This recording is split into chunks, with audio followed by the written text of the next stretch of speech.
Hello and welcome to another edition of Power the Pen. I am LaWanna Bradford and I'm just so excited for our E360 community that has been with us. Can you believe we're going on season 5? And to all of those who follow us on social media, we are in for a treat today because we all are focused on, it's the year end. I didn't meet my goals, my objectives. What does it mean, as we go into 2025? Well, give yourself some grace, breathe, because what we're going to focus on now is not all the other goals and stuff and things that you have dealing with your business and maybe even family matters. We're going to focus on the most important person on the planet, and that's you. I'm excited to have my special guest, registered nurse, Marva Riley, who will be joining us. She is also an author, an advocate of wellness, and an advocate regarding holistic health when we're looking at our mind, our body, our spirits. How do we obtain that? Is it even possible, or is it just something we talk about?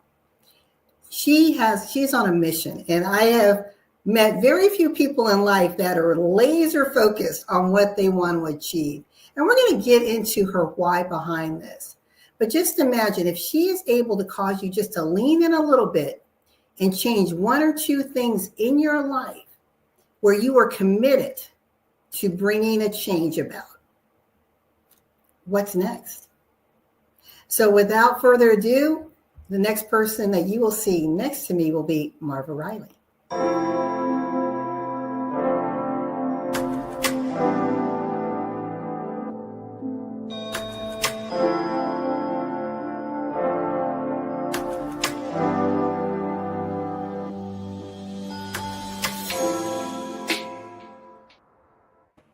Hey, Marva, how's it going? Hi there, LaWanna. Going well. Thank you so much for having me today. Such a pleasure and a delight to be with you.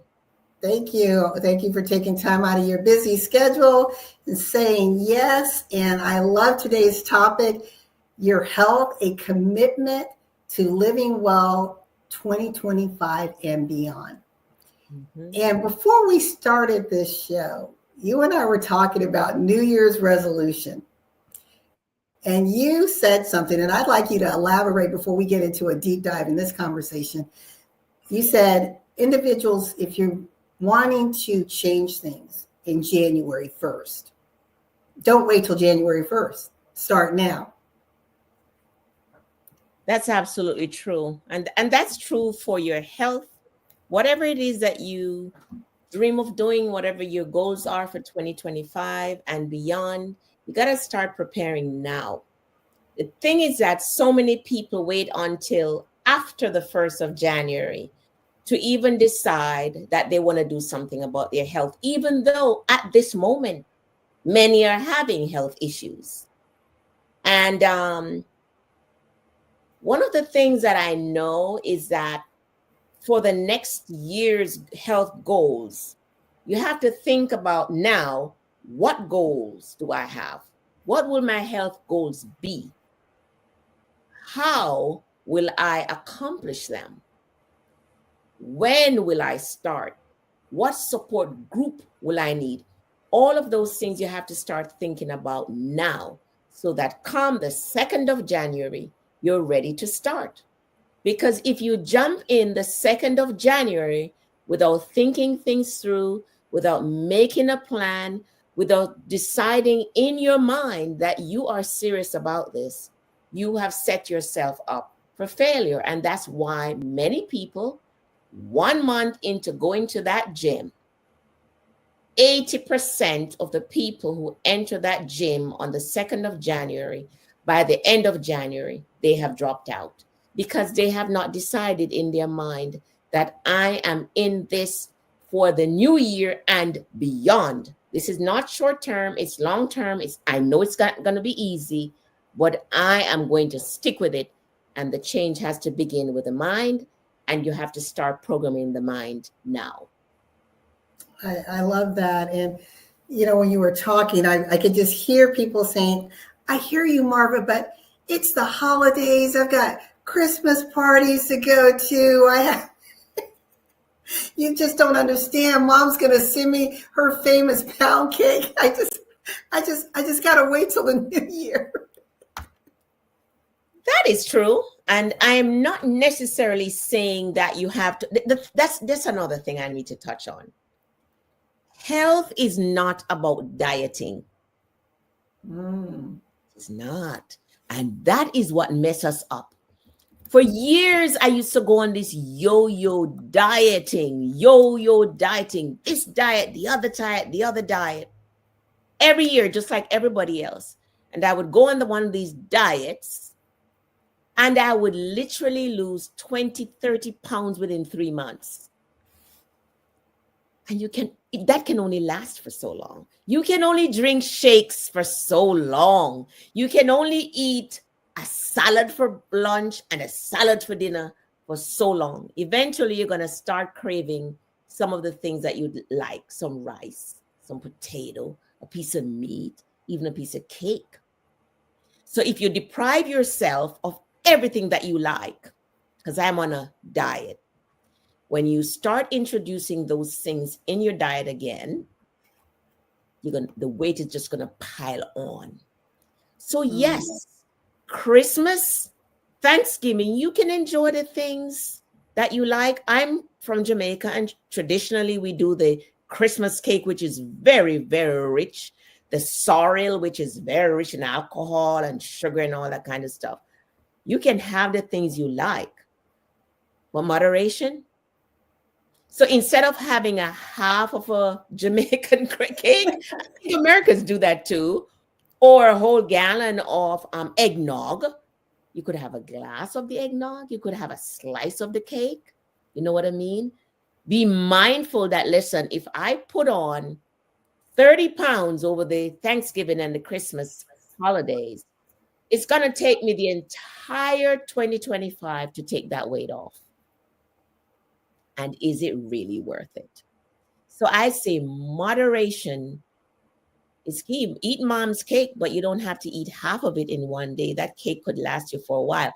What I do is, rather than buying a whole cake, for example, I'll if my sister buys a whole cake, I'll say, can you send me a quarter of it? So because I can't resist the temptation. I have sweet tooth. I love pastry. I love junk. So because I love junk and I love pastry, I don't bring them in my house. I love that, because what you're saying is you are self-aware. So you know where your temptations lie.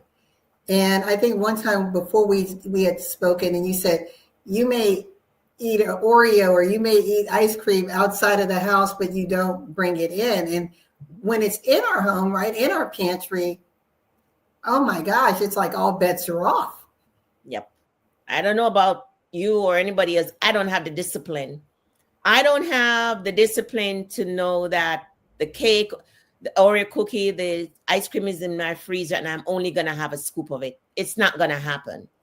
So if I feel like during the summertime, for example, one of the things that we do is that we go downtown, and there's an ice cream store that's in South Carolina, right across the river from downtown on Augusta, where we are from.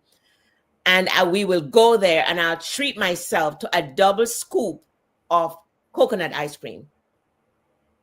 That sounds good. And I don't feel any guilt. Anthony will feel guilt. Oh, I shouldn't have had that ice cream. I say, forget it. You had it. Okay. So I'll have it. It's usually on a Sunday afternoon. And guess what? Monday is my reset day. So even though I might have cheated and ate some things outside of the norm on maybe Saturday because we went out to dinner, Sunday for the ice cream, come Monday, I get to reset, refocus, and restart. So I don't live with that guilt. And because I'm getting back on track, most times by Wednesday, I would have knocked off that 2 pounds that I gained over the weekend. So it's a matter of, that's why you have to have a system. Have to have a system, because nobody's perfect. We're going to mess up. 100% we're going to mess up. Now, how we mess up, Now, if I go eat ice cream Friday night, Saturday night, and Sunday night, I'm in trouble. Okay. Or a whole pizza on Friday, then Saturday, a lot of French fries, and then Sunday, the ice cream. Then come Monday, I'm going to have a lot of catching up to do, and I'm going to become frustrated, and more than likely, I'll just give up. So that's why you have to have a system.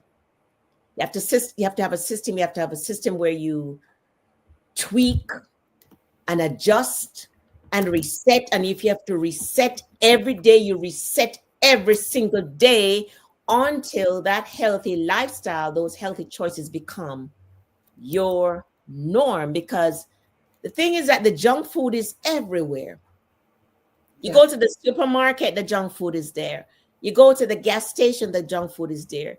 You're passing the junk food restaurants. You feel hungry. If you're not prepared, if you don't have an apple with you, some water with you, you're going to pull over, order soda, and order some junk food. So you have to always be prepared. You have to have a system that you can fall back on all the time. And that is what has helped me to stay healthy and fit over the years. Not because I'm perfect, but because over the years, I've developed a system that I can go back to all the time. And now is the time for folks to start putting that system, that plan in place, so that when January, when they hit the road running. There's no turning back. I already have a system. I have a plan. I have things in place.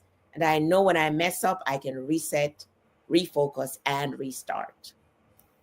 I like that. So I'm going to put that here: reset, refocus, and restart. And do it as often. And I like what you're saying, because you're giving yourself grace too, right? It's like, okay, I wanted that cake, or I wanted that ice cream, and it's okay. It's okay to enjoy things. It's okay to even indulge. But when it becomes gluttonous, yes, you have to check yourself. And I want to just tell folks, I know you're wondering, LaWanna, I thought this was Power the Pen. We're talking about food. We're talking about, health isn't dieting. What does this have to do with books? Marva, let's show them some books that you've written that deal specifically with this very topic. Yes. Well, like I was mentioning to you just before we started recording, my third book is called Lose Weight and Keep It Off for Good, Understanding the Weight Loss Game. Because that's exactly what it is. So many people, like last week, I met a lady at the gym. She said she had just started. She's 58 years of age. She just started going to the gym. And we got to talk, and I said, you know what? The hardest thing is to keep the weight off for good. And she said, absolutely, because I lose the weight and I put it back on. Well, this book was written, it has 12 steps in it to show folks that not only can you lose the weight, but you can actually keep it off for good. I'm 62 years of age, and I have kept the weight off for good. And that book is available on Amazon. This one is called Share: Simple, Healthy, Easy, Inexpensive Recipes. Over 100 recipes that you can whip up for your family in under 30 minutes. And this is also on Amazon. These books are only $10.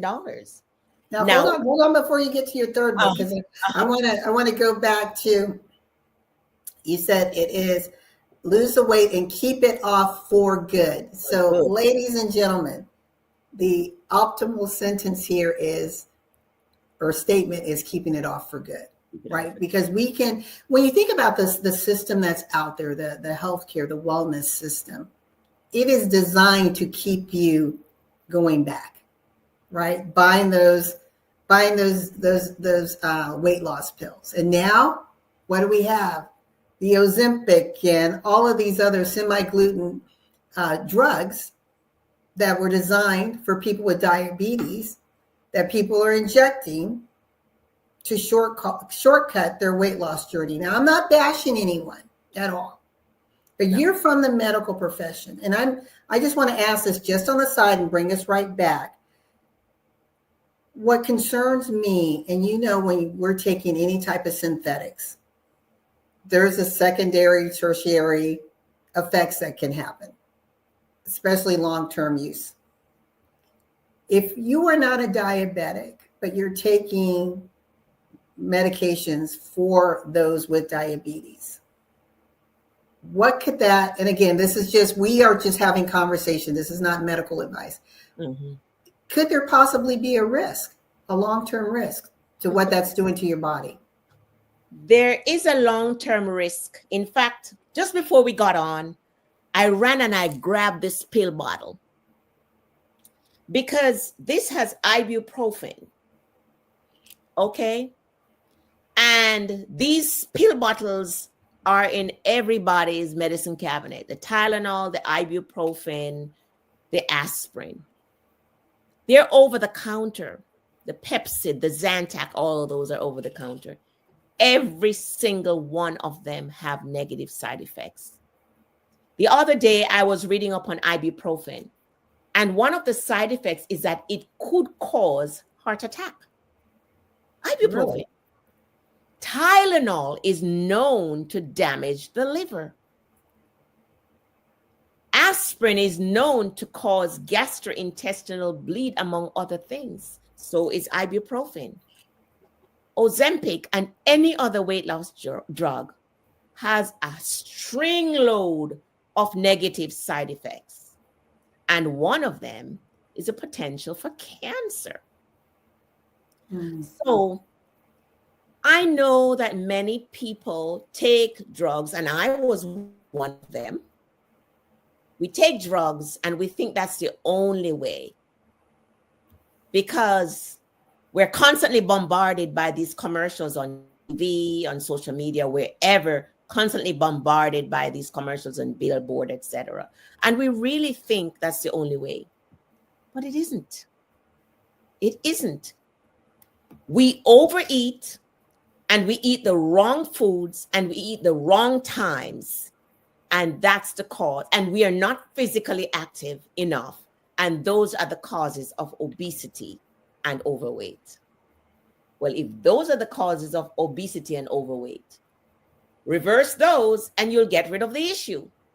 We need to eat the right food in the right quantity at the right time. And we need to be physically active. In fact, the American Heart Association recommends 150 minutes of physical activity per week.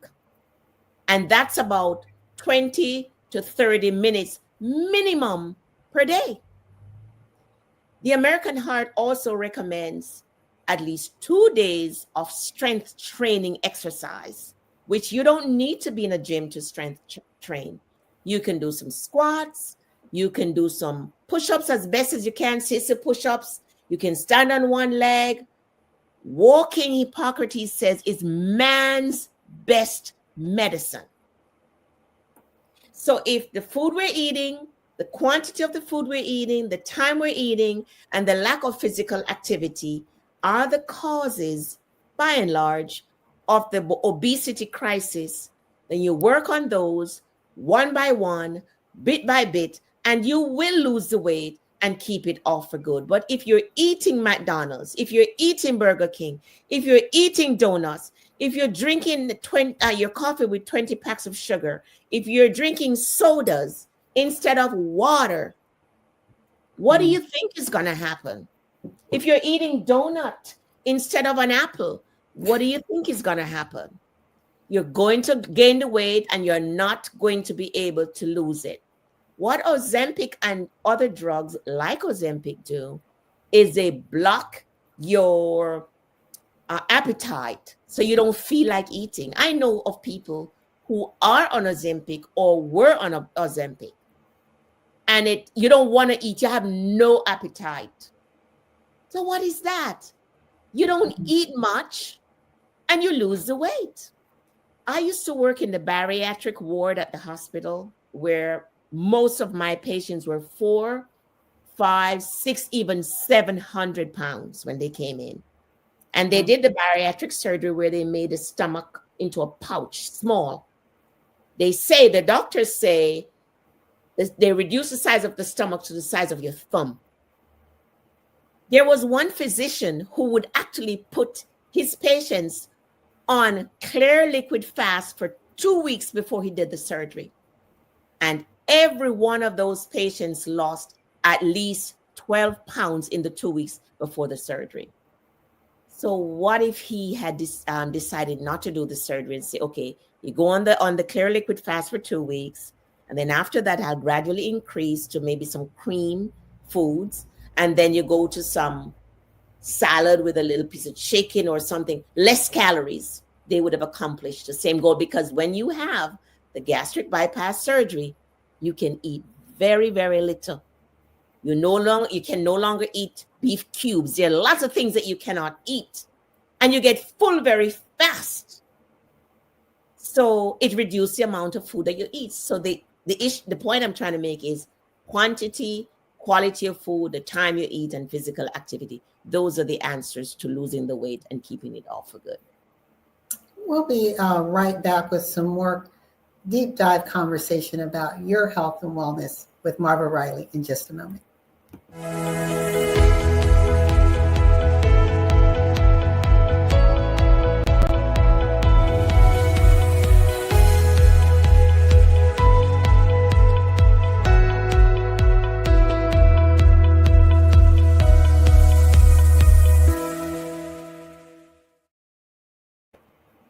So that commercial really spoke to what you were saying about the type of food, the quantity of food, the timing of when you eat, and also the activity. And when you were talking about the surgery, a good friend of mine had the gastro bypass surgery.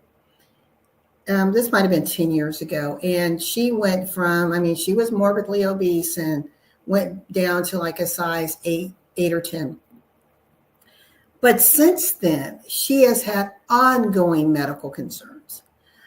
She had to have, I guess, a second surgery because something happened.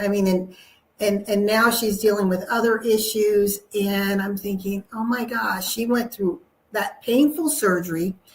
Actually, because she lost the weight so fast, Marva, she had to have, I don't know the actual term, but the skin tightening. So they had to remove all of that loose skin on her arms and her stomach.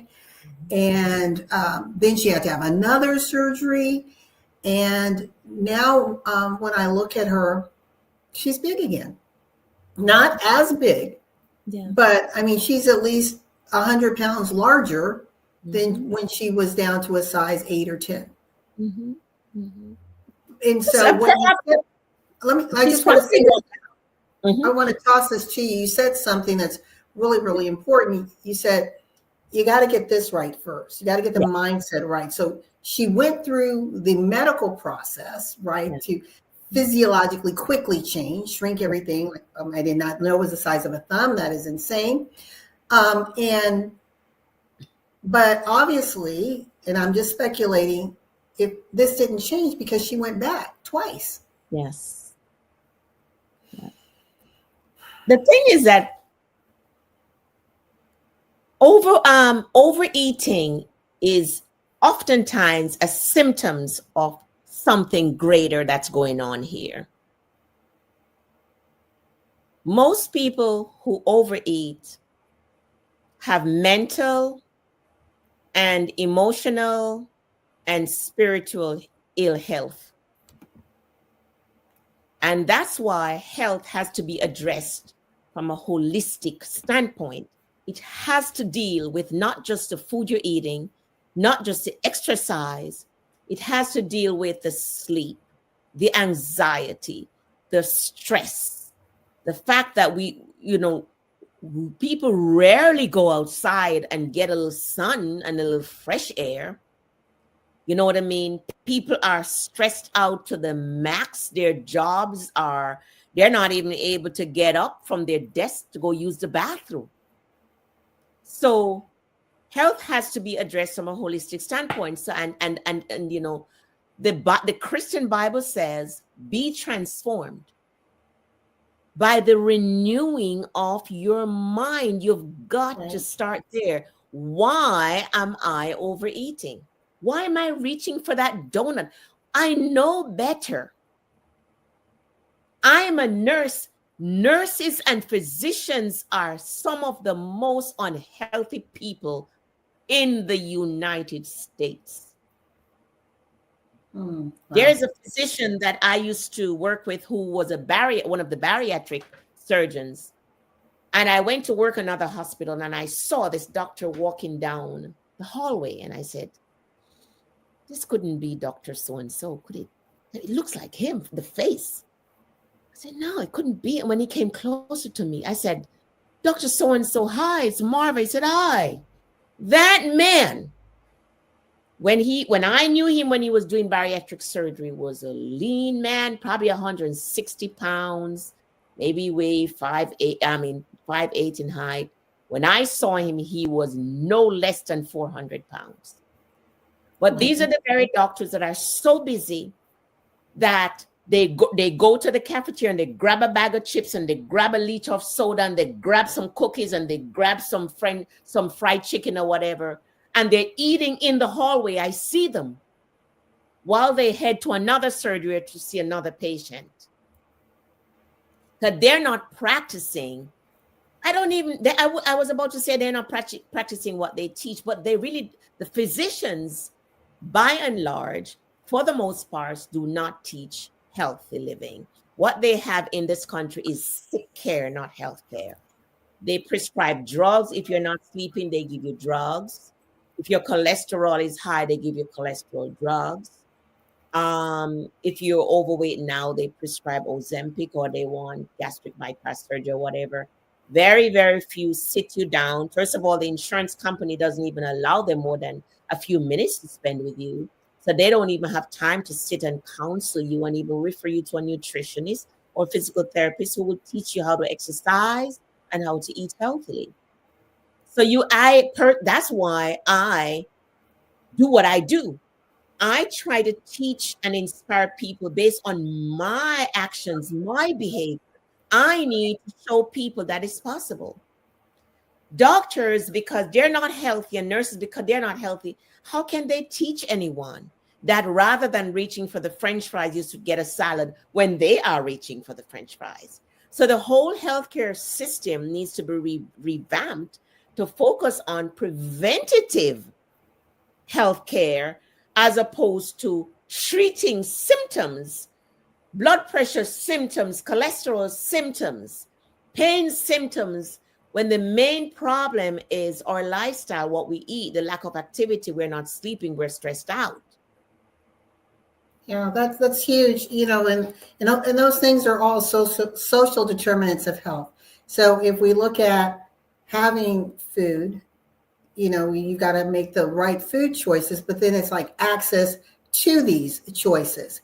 And, I'm going to focus on right now some of our marginalized communities where you may not have a farmer's market or a Whole Foods or a Sprout in your neighborhood.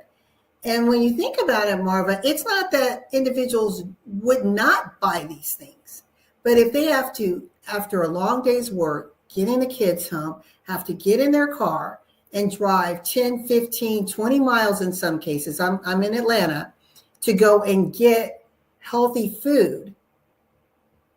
I can tell you those numbers are going to drop, tremendously. And that's one of the things I advocate from a business standpoint, that individuals who are in certain communities and you're lacking this access, go to your city council meetings and start speaking and advocating for these types of businesses to come in, because I think it's a tragedy that you can't go around the corner and get healthy food choices, or you can't go around the corner and find a local park to walk in. It's scary, because again, when you look at certain community groups, that's the reality, or you don't have healthy water. Yes, here in the U.S., there are many cities that do not have healthy drinking water, but we don't want to talk about that. But that's our reality. No, we don't want to talk about it. But Where there's a will, there is a way.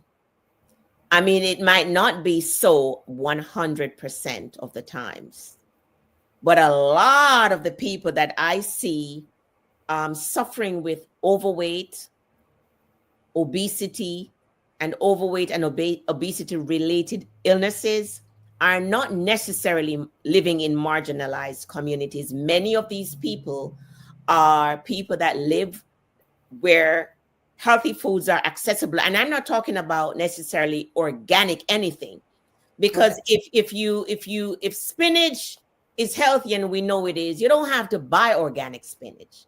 Eat that spinach. If collard greens is cheap and is healthy, packed with so many great nutrients, eat that collard greens. It doesn't have to be organic. In fact, where I live, they have a tiny organic section. And for the most part, I don't buy organic foods. I buy vegetables and fruits, even though they're not organic. So I just want to interject right here. So you are challenging, and this is good, that don't use that as an excuse because of how far something may be. Go to your local grocer, and instead of going in the middle aisle, That's right. take time and go to the produce section first, right? That's right. Go to the produce. I live in a little city that has 2,000 people. We have 2 supermarkets. And is the produce section the biggest section? No. But that's where I choose to go. And in fact, in my little supermarket, one of them, they actually have some carts that they put like items that are not 100%. They might be like 80%, like the avocado might be a little soft, but you can still make guacamole with it, or whip it up and put it on top of a toaster or with your salad or whatever. And the cabbage might not be 100%. You can steam it. And they have them on sale, for those people who cannot afford it.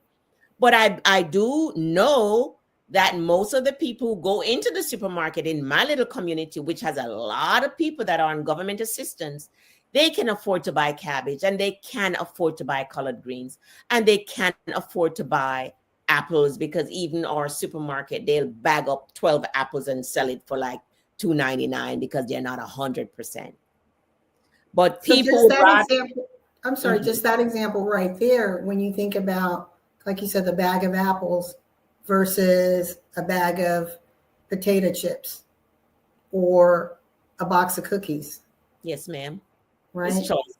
It's choice. Because some of these people also, we have McDonald's, we have KFC, and we have all those junk places, but they will go there as opposed to go to, and mark you, even me, I am tempted to do that. I just have to tell myself, I'm not going there. I'm not going to buy the donuts. And by the way, eventually you have no desire for donuts, because our taste buds are trainable and taste is acquired. Like, I was in New York recently with my grandkids, and my granddaughter, I did a video, I have it on social media. My granddaughter was just biting into that apple. And she said the fruit that she doesn't like too much is blueberries. But her mom says, I know you don't like it, but you got to eat it. So she's training these kids' taste buds. My grandkids love raw broccoli and raw cauliflower because the parents don't, and they have never had a soda. The little one, the bigger one is 5, never had soda, never been to McDonald's, never been to a fast food. I mean, the parents will make some French fries. They buy the French Yeah. fries cut up, and they'll put it in the, but not any fat. You have to train up the kids in the way they should go. Okay, our kids are suffering from obesity related issues where they are 10 years old with diabetes because of sodas and so-called juices and cookies and crackers and fried foods and fried bacons and the junk that the parents are feeding them. We've got to set up our kids to be successful and healthy adults. Yeah, I agree. When you were describing your granddaughter, I know with my niece and nephew, when they were in school, my brother and his wife, they made their lunches every day. Yes. because they said we can control what they're eating. Absolutely. And it's interesting because they're both, I mean, they're both athletic and very lean, but Madison is a natural vegetarian. No one told her you have to be a vegetarian. She just naturally, that's how her body just started to lean toward. Mason is more pescatarian. He'll eat, Mhm. occasionally chicken, but that's where he naturally goes. And Mhm. but you're so right. When you're presenting your children with the right choices at a very young age, Mhm. they tend not to veer too far off from that. That's right. And the system sets up the kids for that too, because all these cereals that they have Mm, on TV, on the children's TV programs, the Tony lots of Tiger sugar. and those stuff. The kids want it, and once the parents introduce, in all honesty, I'm not saying that my grandkids never have cereal.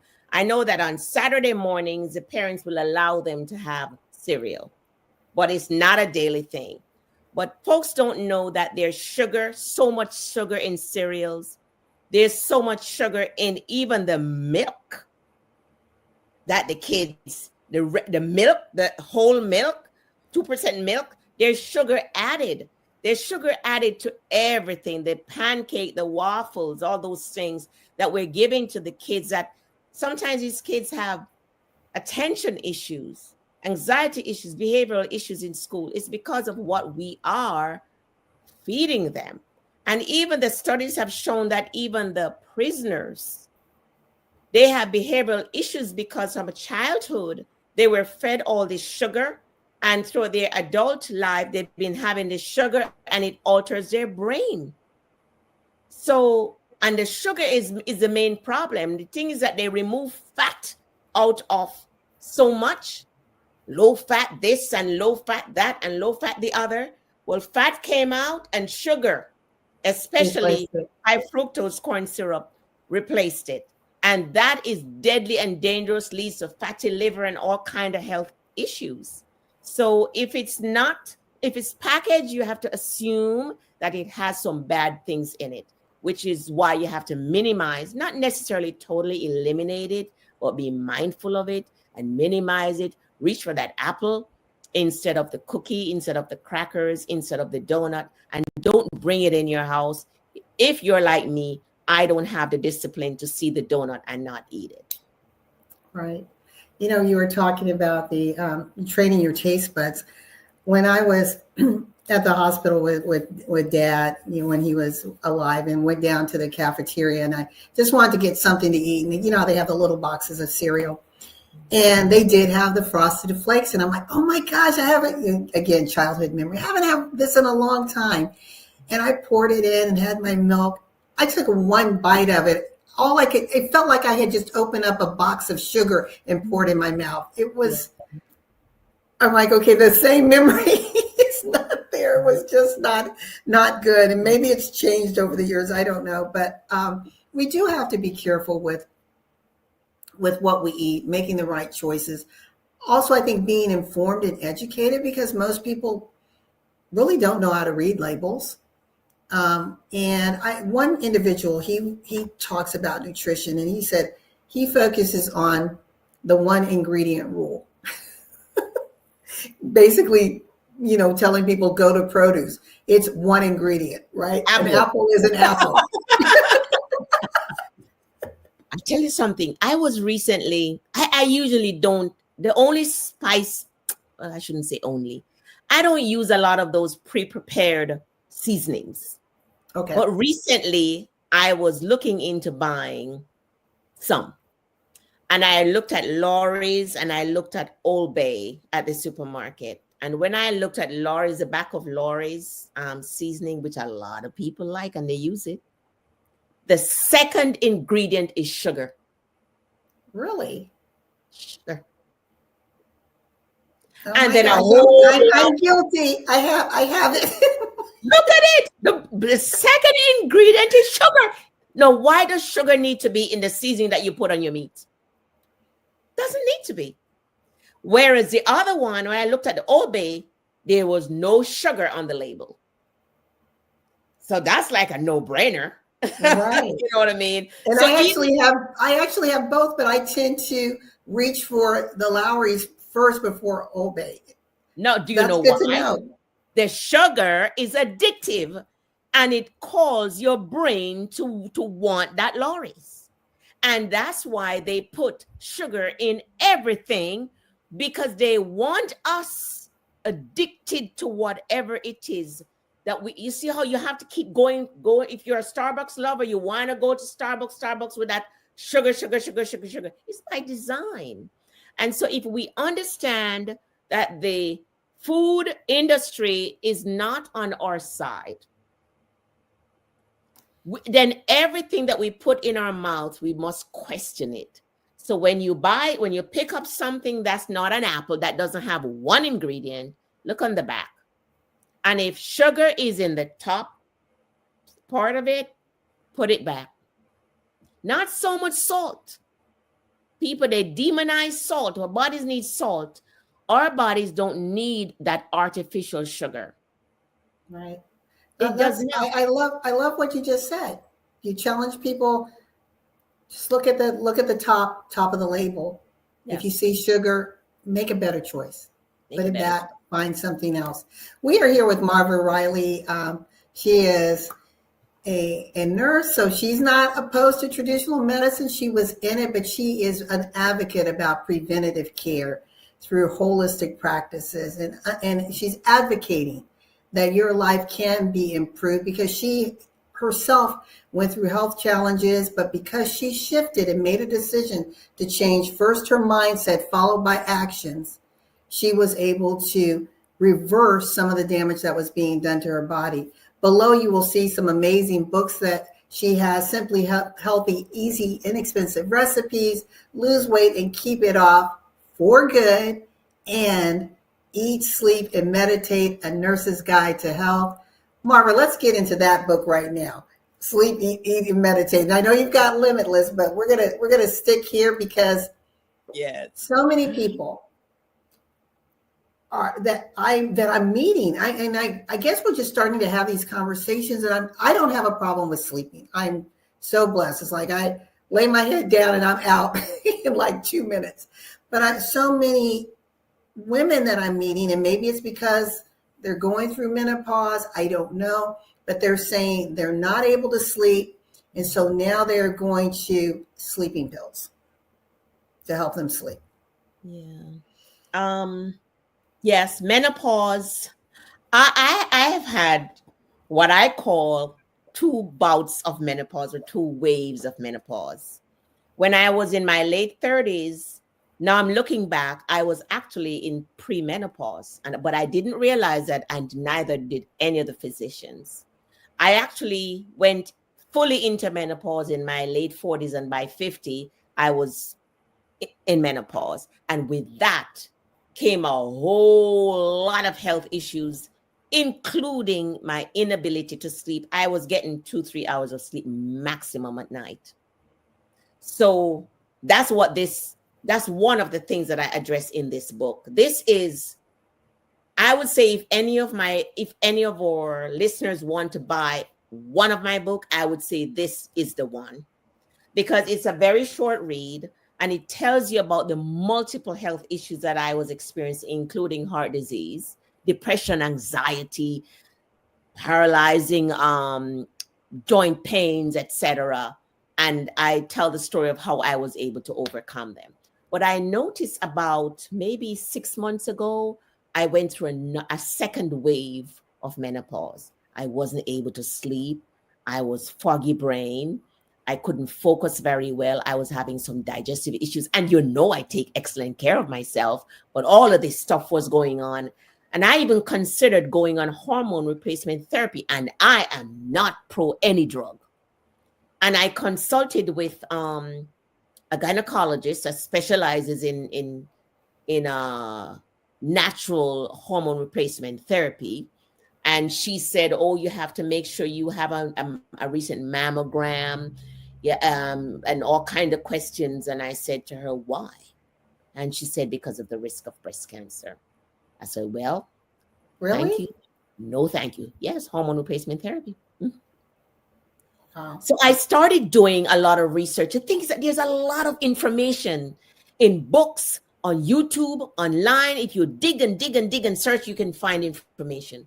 And I found well, first of all, my sister said she was having some of the issues and she started taking additional vitamin D3. Then I went on on Amazon. I'm not promoting Amazon now, even though my books are on Amazon. And I looked up vitamin D3, and I like to read the reviews that people have. And folks were saying, oh, for the joint pain, they started taking glucosamine with chondroitin.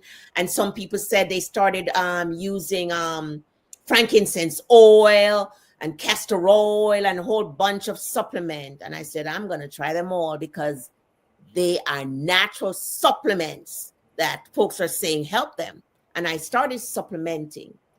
One of the supplements that I started, I actually got the idea in my Facebook group, The Doctor and You.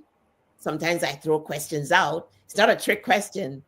I want to know, and other people can learn from what I'm learning. And one lady said she's in menopause and she uses magnesium oil. She said she sprays magnesium oil or magnesium cream on the bottom of her feet and she rub it on at night. LaWanna, no more sleep problems. And that's been 2 months. Yeah, I've always, well, because just certain things my dad had told me, I've always done a vitamin C, vitamin E, magnesium, and D3 supplement. And maybe that's why I've never had an issue sleeping. Yes. But we're amazed that, and people think that vitamin D is actually a vitamin. It's actually a hormone that, you know, our bodies just, it needs it, right? And often physicians will tell you, are you getting enough sunlight? But I love what you said, to do your research, find natural solutions, but also be careful because even natural can cause allergies. Like I'm allergic to strawberries, for example. So if there is some supplement, and I'll use gummies, for example, a gummy. Well, I can't take gummies because gummies actually have sugar in them, but then they also have a strawberry flavoring, and I end up looking like a little chipmunk.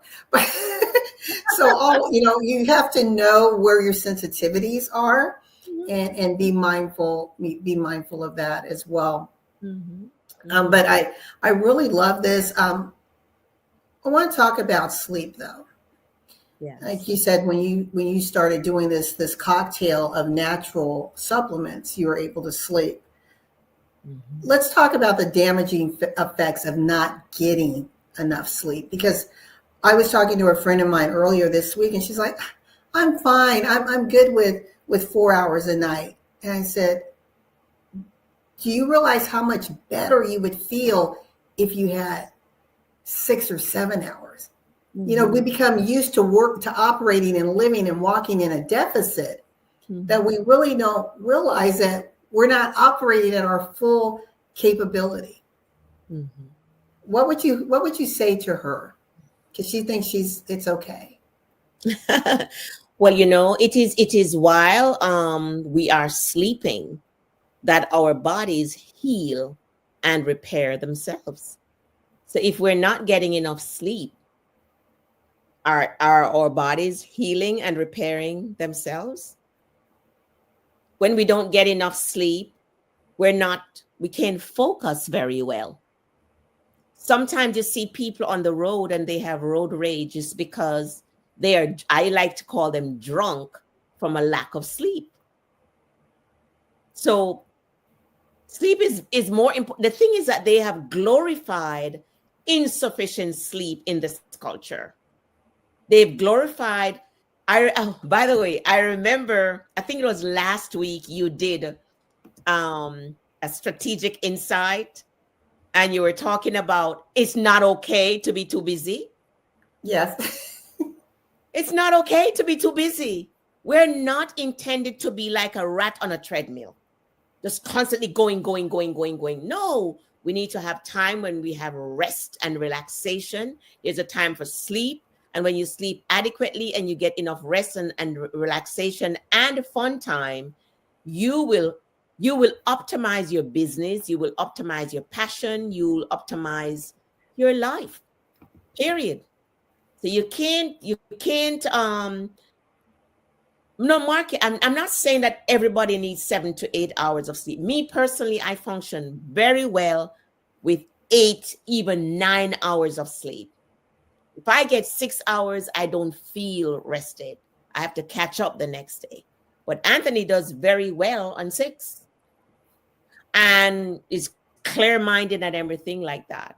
So, but 4, I really don't think that is adequate. And I don't think any medical doctor would say to that person that that's adequate amount of sleep. You need more sleep. You're fooling yourself. Your health cannot be optimal if you're not getting enough sleep. And I don't think enough sleep is 4 hours. I love that. Marva, immune system, one quick thing. Sure.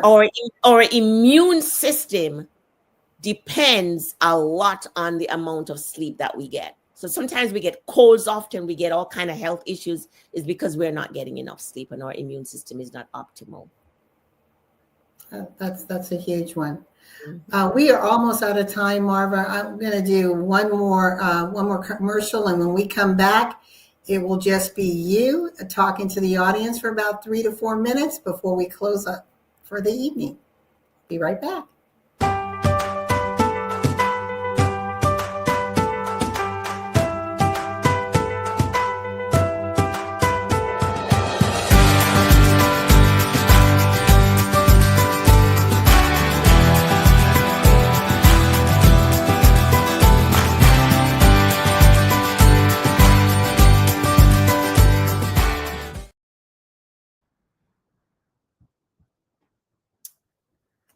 All right. This is $100 bill. And so many of us are so busy chasing the mighty dollar that we don't prioritize our health. The saying that health is wealth is not a cliche. I know of so many people that would give their right arm, as it were, to get their health back. They neglected their health because they were chasing the mighty dollar. They were building that business. They were chasing that career, that job. They got sick. And they're wondering, why did I do that?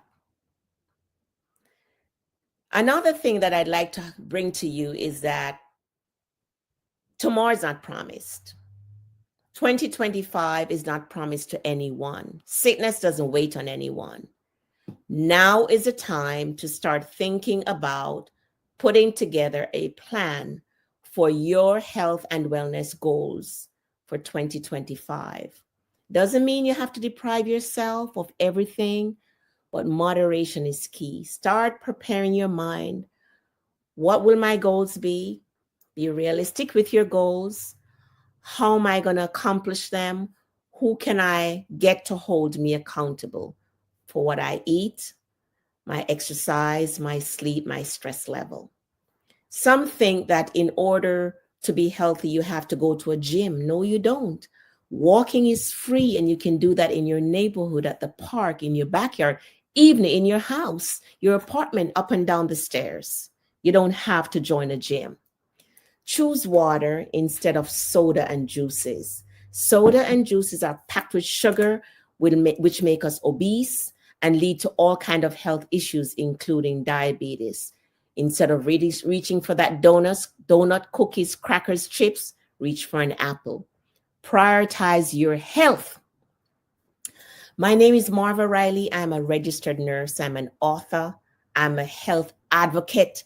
And my goal is to help you to become and remain the healthiest version of yourself. No matter how sick you are, no matter how overweight you are, no matter how obese you are, there's hope, and you can reverse these issues if you make up your mind to do what it takes.